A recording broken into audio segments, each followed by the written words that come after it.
This week's project is McCalls 7862, and I'm going to be doing view A. Let me show you the beautiful fabric that I found. This is a linen blend. This is from JoAnn's, and it's just lovely. I'm super excited about it. I've already pre-washed it, so this has been through the washer and the dryer with a load of towels, and it's slightly sheer. The whites, this is a thing with pretty much anything light colored, ivory, white, yellows. A lot of times you can kind of see through them, and because of that, I went ahead and bought a machine wash and dry lining. This is a nice soft drapey lining. Even though the pattern does not call for it, I'm lining just the dress portion and not the sleeve, and then I don't have to worry about a slip with my nice summery dress. So next thing we're going to do is pull out the pattern pieces. I am doing view A, which has a nice little cropped sleeve. It has bustline darts, no zipper. It has sort of like a little keyhole back with one button at the neckline.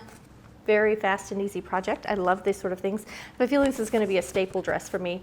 I'm a dress kind of girl. I'd much rather wear a dress than jeans or something, so I'm very excited about this. All right, I did not film the cutting out because it's very straightforward and basic.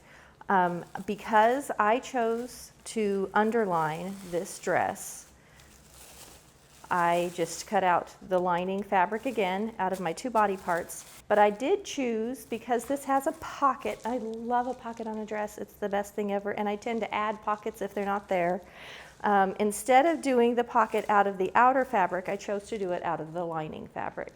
And really that's just because I don't want it shadowing through. This will really show at all through these layers of fabric, where maybe this dark black stripe might shadow through. So I'm going to do my pocket in the lining fabric. I'm underlining and not lining, and what that means is, here's the bodice back. So I have two exact same pieces cut out, and when you line, it's sort of like making two garments and then putting them together at the neckline or the waistline or something like that. When you underline, you treat the two fabrics as one. All right, so here's one of the back panels of the dress. I've got it laying right side down, and then I'm going to take one of the back panels of the lining, and I'm going to lay my lining on top, just like that, and line them up exactly perfectly. And then when I sew this together, I'm going to sew everything as if this were one fabric. You can baste together, like in the arm's eye, along the neck, some places like that, just to keep your two pieces from shifting on you. I'm going to just stick some pins in to keep it smooth till I sew. So I'm going to go ahead and marry my two fabrics to each other. I'm just going to line them up like this so that they're all combined and happy. And then I'm going to put in the dart. The other thing I want to mention on the pattern, the view that I chose has just a plain straight back, but I started noticing that it's the same pattern piece. In a different view, the back actually dips down a little bit. And I prefer a longer back. Because of how I carry my weight, I actually need more length in the back. So I went ahead and just used this sort of high-low. It's not really a high-low, it's very graduated. But I went ahead and used, it's like a shirt tail hem almost. And so I went ahead and used that view just for this part of the hem, just to give me some extra length. So it will be slightly different as far as the view goes. And I'm going to lay it back on because I need to transfer these markings for the dart to this. So I'm just poking holes in here like this. And all I'm going to do, you can see where I made the little hole, and I lift up, and right where the pin enters the fabric, I make a little tiny mark. And you can, and make sure you mark on the wrong side, because you're sewing on the wrong side. A marking on the right side of the fabric is not useful to you. You need it where you're going to be sewing. Okay, so here's my first dart, and little tiny pencil mark. And you really want those dart points to be fine. You don't want a big, thick, chunky dart. You don't want a little pleat at the end.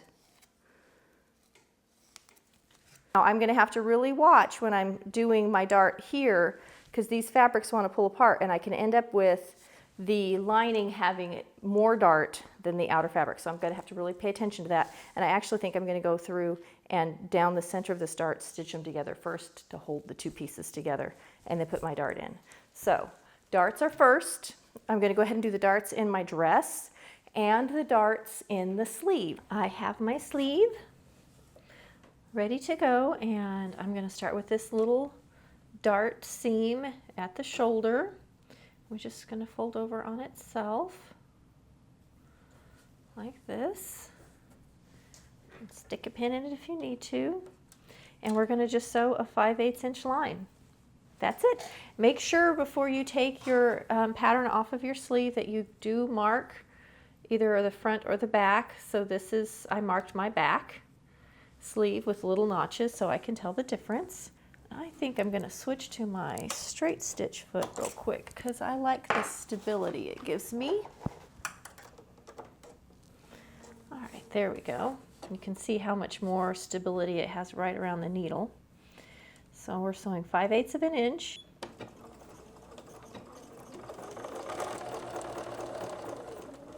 Don't sew over your pins like I just did. All right, there's one dart. That's how it looks. So there's the dart. I'm going to come back and serge that edge. And that's how it looks here. You can see it's kind of pointy looking right now, but once it's on the shoulder, some of that pointiness will go away. If it looks like it's going to be too pointy, it's easy to round this out a little bit. I'm going to go ahead and do the dress dart as well. I'm going to stitch down sort of the center of this dart with a basting stitch just to keep my layers together.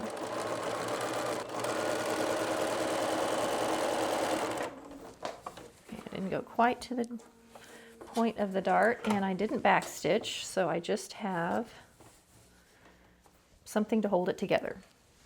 Now, you can see how the shape of this is, and that is helping me to know where my dart fold will be. And of course I've got my markings, so now I'm going to, that's the tip of my dart. And then this one, I'm going to fold it right on that and then line up my 2 points. And you can start in either direction. My grandmother always saying to do it one way, and then when I was in college taking fashion classes, they said to do it a different way. So I'm sure it depends on who teaches you. Get the pin out of the way now. There's my little tiny pencil mark, and I'm going to sink my needle in it. Get all the threads out of the way. And now I have drawn, and it may be hard to see in the camera, but there's my line that I actually drew on. And the reason I do that is it just keeps you from either making your dart curved, or you can curve it in or curve it out, or wiggly or whatever, because you're going to have to sew straight across. So I'm going to just take one stitch, sink my needle, and I'm going to back stitch it. Some people say don't back stitch your darts. And if you are on let's say you're doing a super fine silk, a backstitched dart could actually leave a little lump that will show through on that very fine fabric. So instead, take your 2 tails, just start your dart without backstitching, and when you're done, take the tails of your thread and hand tie knots in the end.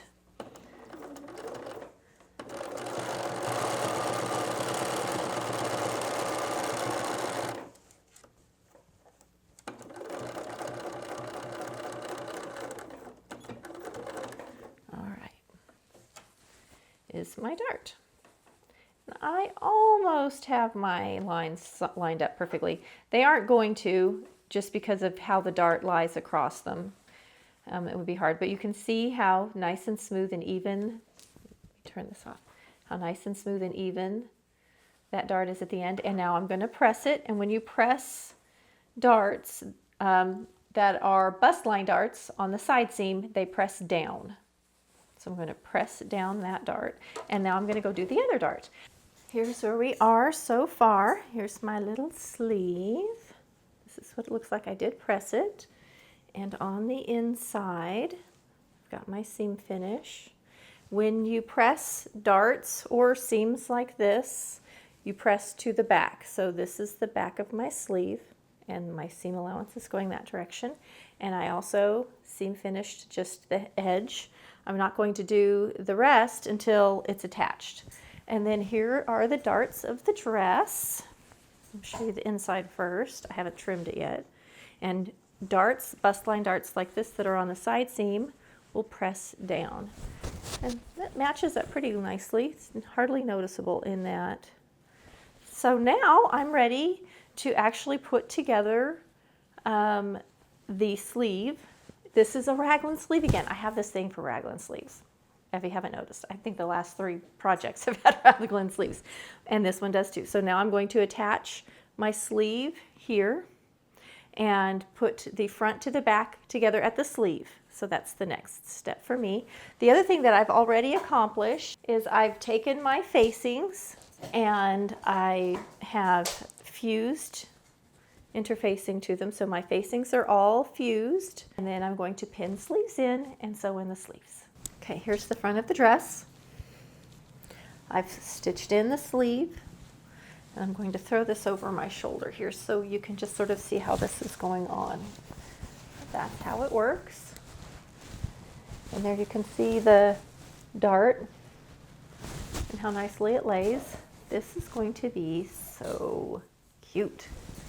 Very excited. All right, so now I'm going to do the same thing to the back. When I sew this on, here's the sleeve side, here's the dress side. See, I've caught my lining and dress together. So put the back on neck.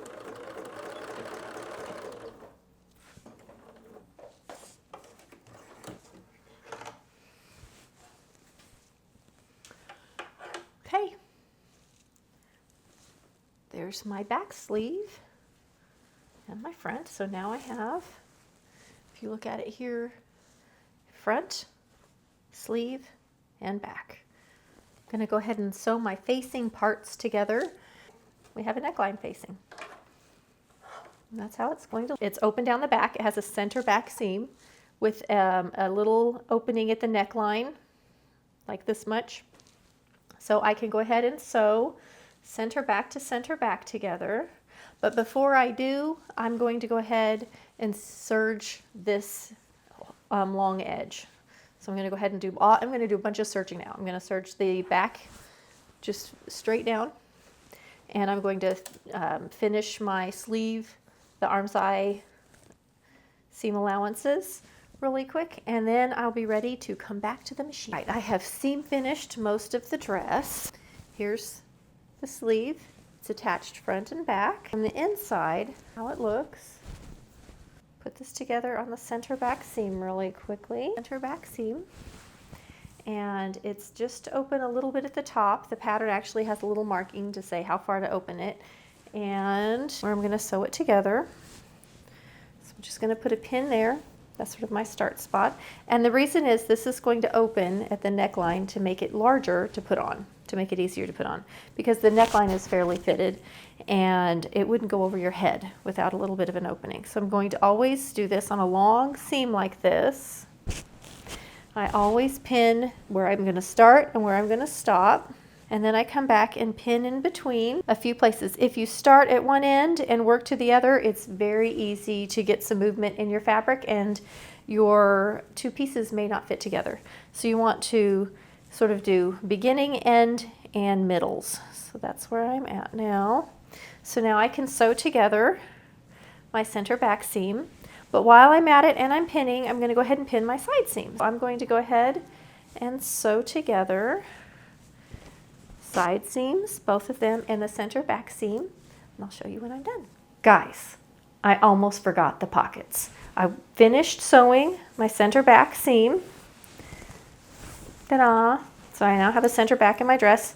Left open the little neckline part for doing the keyhole, and had pinned together the side seam and realized I left the pocket off. So I pulled the pattern piece out. And on the pattern piece, there's little circles that show where the pocket placement is going to go. So I transfer those. Is on the side seam, right sides together. You're going to put your pocket between those 2 little things, and you're just going to do a 5/8 inch mark. So I'm going to do that to all the pocket pieces. I'm going to go attach my 4 pocket pieces to my side seams, and then I'll be back. Pockets are now attached to the side seam. When you're sewing in a pocket, you don't sew from very edge to very edge. I start 5/8 of an inch in. See this? Because there's got to be seam allowance to sew around this edge. Now, do side seams with the pocket included. We're going to go back to our underarm seam, and I'll show you how to pin. So here's the underarm seam, and then I'm going to come down to the pocket. Ta-da! See how I pulled the pocket out? And pin the hem too. Okay, here's hem. So I'm going to pin our hem together. So this is how it looks. Underarm, then we're going to pin down here to where the pocket starts. Here's the pocket pieces. They're going to come out like this. So now I'm going to go ahead, put my pockets on top of each other real quick before I finish my straight stitch, and I'm just going to serge this piece together. You could serge all the way around your pocket and put it together if you want to. I'm just trying to have as little lump as possible on my hip, so I want to serge them together just to make it a little smoother and more streamlined. And then you'll come back after your pocket is sewn together, and you're going to straight stitch down, and you can see here's where my pocket starts, my pocket stitching starts, and I'll sew to that spot, back stitch. Don't sew in the pocket area at all. Then come below the pocket, start where the stitching, pocket stitching ended, where I can see where I stopped sewing the pocket, and sew to the hem. And that way, when we go to the inside, here it is, when we go to the inside, here's my pocket area. See, it's nice and lined, and you've got a nice lined pocket. All right, I'm going to sew pockets and side seams. The dress is together now. I have the sleeves in, which was actually one of the first things we did. I've given it a very light press, but look, here's my pocket. Isn't that nice? So I need to press the pocket area, but I have pressed the seams mostly open. I went ahead after I did the seams. I went around and finished the hem edge with the serger. So I love the way this feels. I'm telling you, if you've not worn a lined dress, especially a soft summery dress like this that's lined, it's so easy to wear. It lies against the body better. The way to go. I cannot wait to wear this. I want to share with you something silly that I totally misunderstood about this pattern, and it's about these facings. So I cut out the facings and sewed them together, interfaced them, and went to put them on the neckline, and they do not even come close to fitting. And this was just my mistake. It's not a big mistake, it's actually very fixable. But here's my neckline, here's my facing. I even went back and changed my seam allowance trying to make it work, because it will not go on. If you look to sew this facing on, no matter what I do, even with this turned under, look, it's just way off.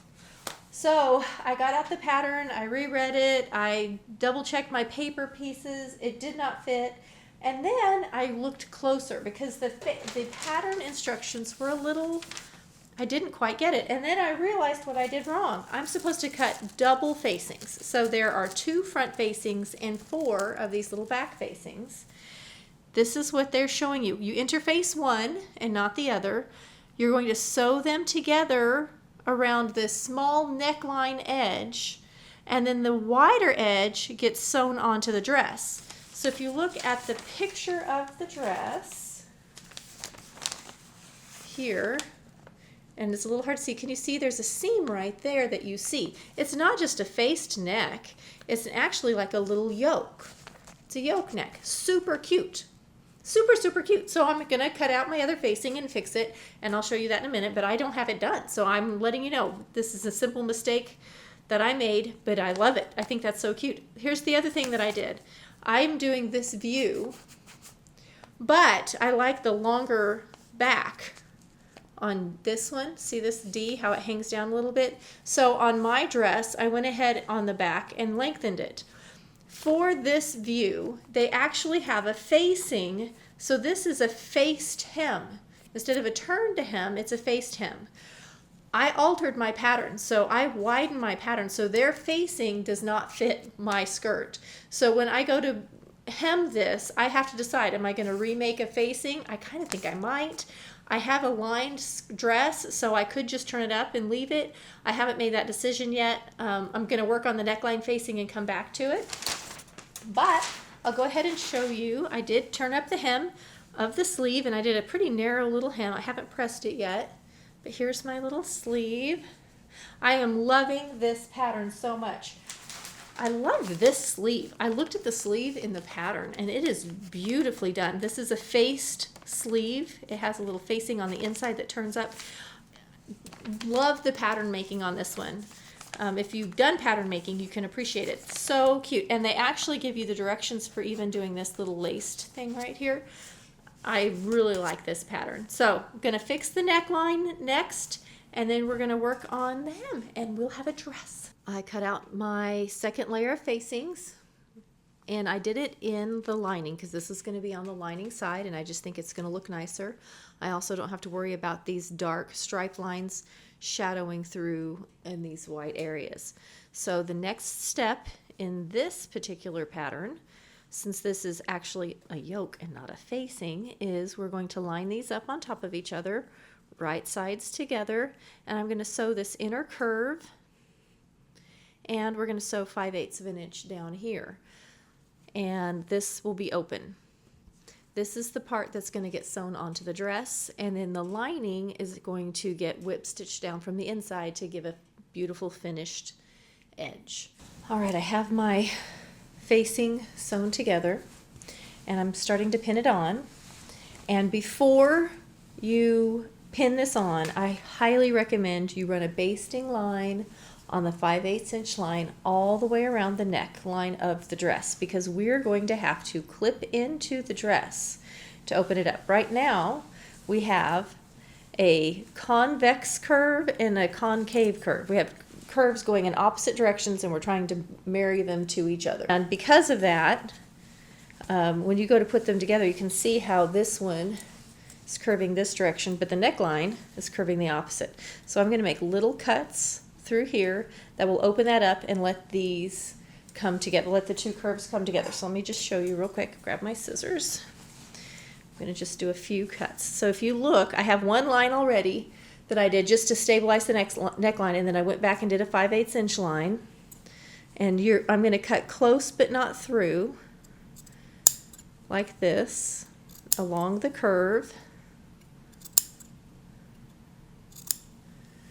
And then what happens, I've marked my center front. That's what this pin is. It's the center front pin. So now it makes it very easy for me to get this. Let me turn it this side so you can see it from this way. Here's my center front. The pink pin's the center front. See how this opens up, and I can get that neckline to follow the curve. I'm going to be stitching down here on top of my basting line.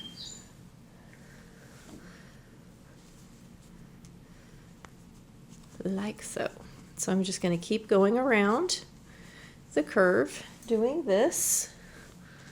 So if I hadn't opened this up, you can see how hard it is to fit the two together. One side's going to pucker and cause problems. This is the side that I haven't cut open yet. I'm all pinned in. This is how it looks from the dress side. This is how it looks on the facing side, and I just want to show you this side has the lining. You want to, or the faced side of the yoke. You want to make sure that this is out of the way and not caught when you're sewing this. I'm all sewn in on the side with the lining, which would be the faced side of the yoke. I have turned up my 5/8 inch right here so that when and I'm going to trim this out, but when I flip this around,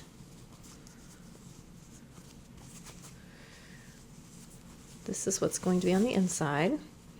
This is all going to get tucked up inside, so I've got lots of trimming to do because I don't look how thick and bulky that is. But this is already, see how it's already turned up for me, so it kind of gives you a good start when it's time to do the little whip stitching. I'm going to hand whip stitch this, but you could top stitch it also if you want to. So the next step for me to help get rid of some of this bulk is we're going to take our scissors. So I'm going to, not getting any of my final stitches, I'm just going to take out that corner. And what that does is when I turn it this way, and make sure you don't get too close. I've got over 1/8 of an inch there. But when I turn it, see now it's nice and soft and smooth and not too bulky. So I'm going to do that on both corners. And then all along this curve here, I'm going to come and just clip. Like this.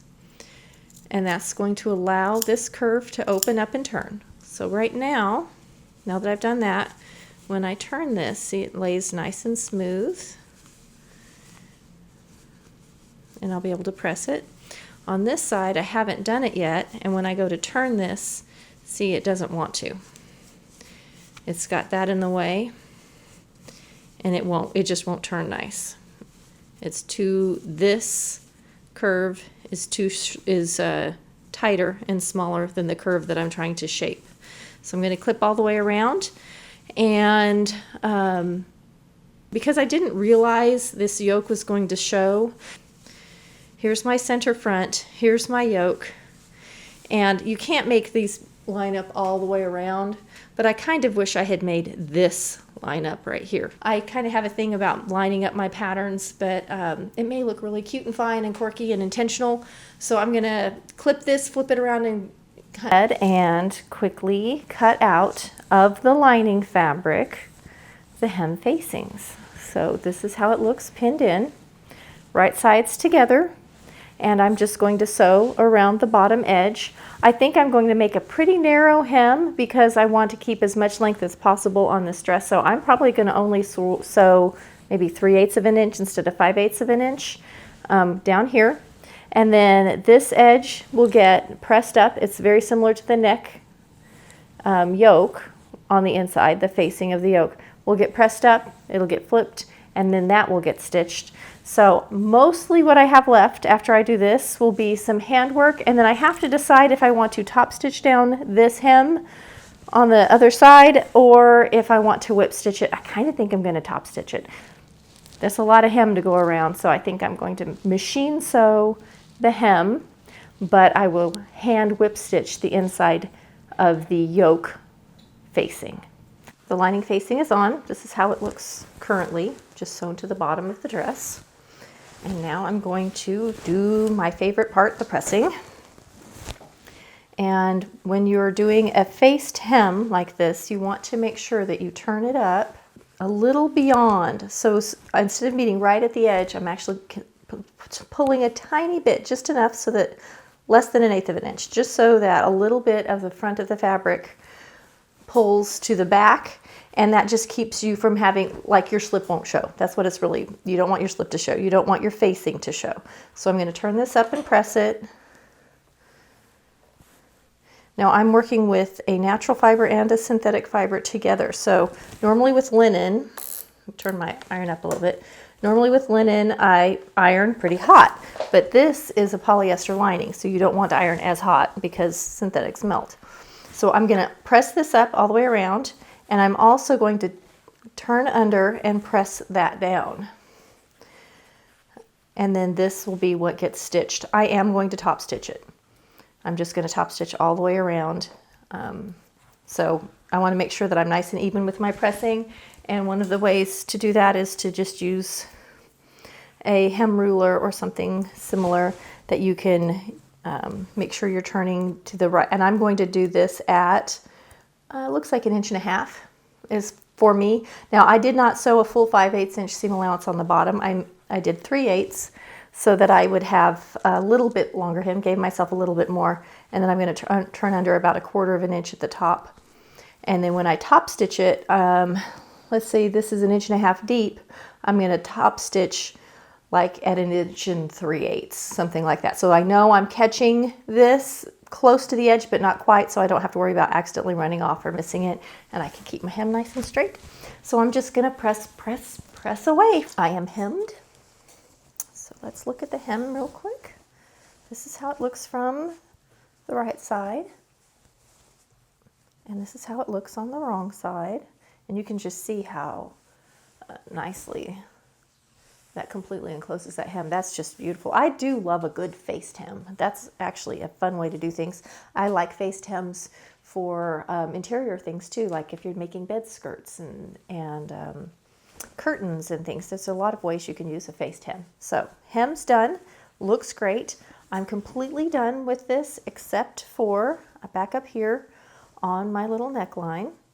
And I started pinning it down, but I want to talk to you real quick. When you have got a facing and a dress and all of these things happening, it's a good idea to trim out a little bit of the excess layers. This is such a small little thing, and with the layer of the facing, the dress, and the other side of the facing, the two facings, it was getting very bulky inside here. So what I did is, let me go to a part where it's a little darker and a little easier to see where they change colors. Right here, you can see I took my pinking shear and I just trimmed down part of this, the little dress side, so that the facing is still full. I started to trim down the facing because it's the thickest.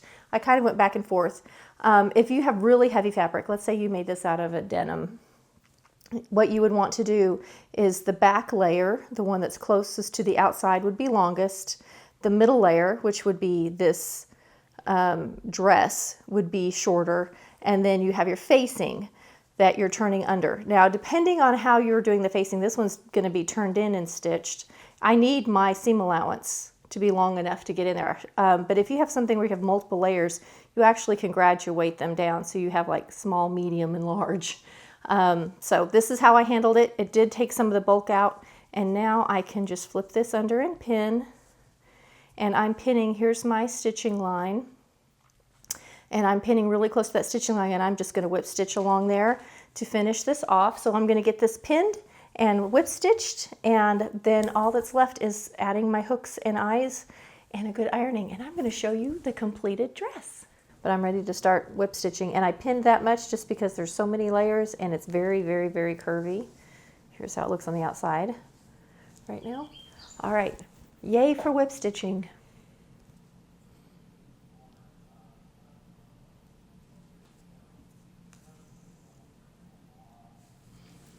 When I do a whip stitch, I like to take the thread and just go through this straight stitching where I attached the facing or the yoke, and then take a little tiny bite out of my lining piece or the inside of the facing or the yoke, whichever piece it is, so that from the outside, you'll never see any stitches from the outside.